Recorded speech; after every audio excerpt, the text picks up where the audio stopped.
All right, Dr. X, Tom Newbold, who just sat up. Why did you do that? I mean, you look comfortable. Okay, I'll sit like this then. How's that? Well, see, if a guest does that, then I feel I'm allowed to slouch a little bit.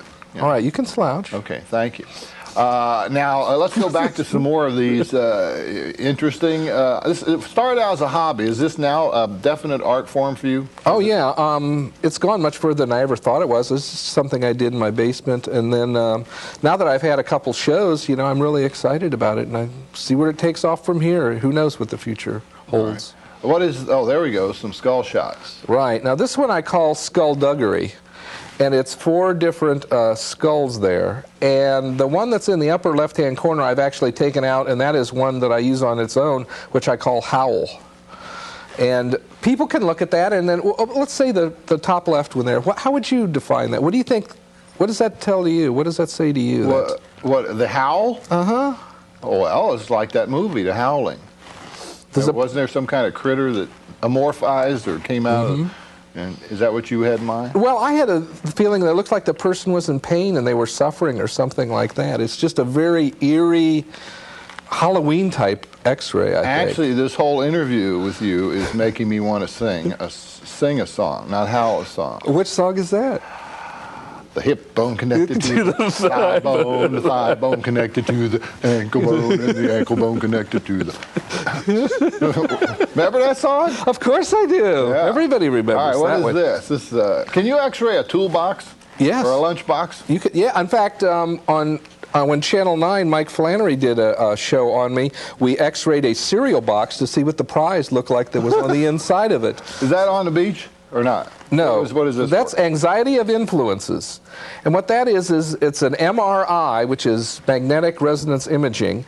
There's 4 strips, 4 different X-rays there, and I put colored gels behind each one to sort of differentiate it. And then I put this punchinello material behind it, which made it sort of like a lot of people say it looks sort of like a beehive or a honeycomb or something like that. Very that's attractive. how I... Cool. And, a lot of people like that one, especially because of the colors and trying to figure out exactly what they can see in the different X-rays. Let's see if we have another or not. Yeah, okay. Oh, this one I call mutton tallow, which I don't know if you ever used mutton tallow.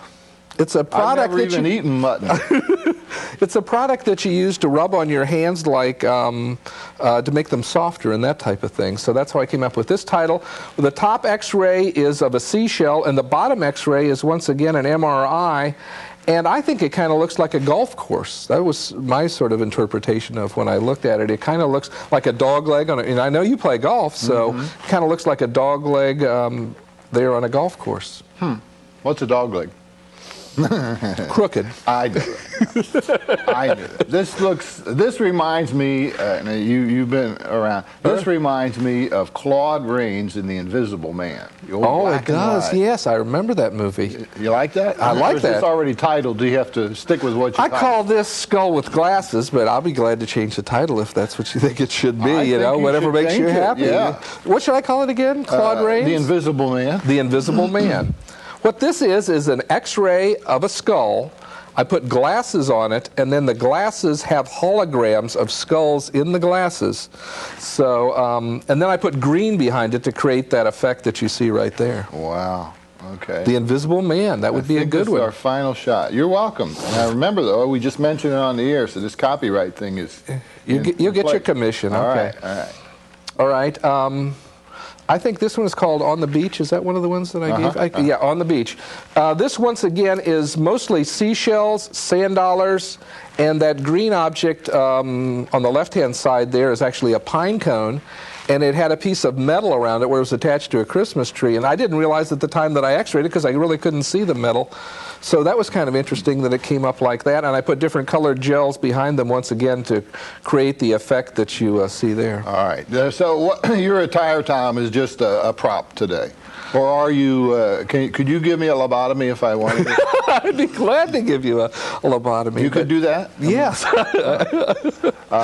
Not a frontal, though. Not a frontal, not a frontal, but You know, I'm dressing up in a character, and I think you know what that's like, don't you? A little bit about dressing up and creating a character and wearing a costume, that type of thing. So that's what I'm doing with Dr. X. Yeah. Did you come in off of Madison Avenue dressed like that? Yes, I did. St. Elizabeth's is about 20th and Madison. Just go up there and hang a left.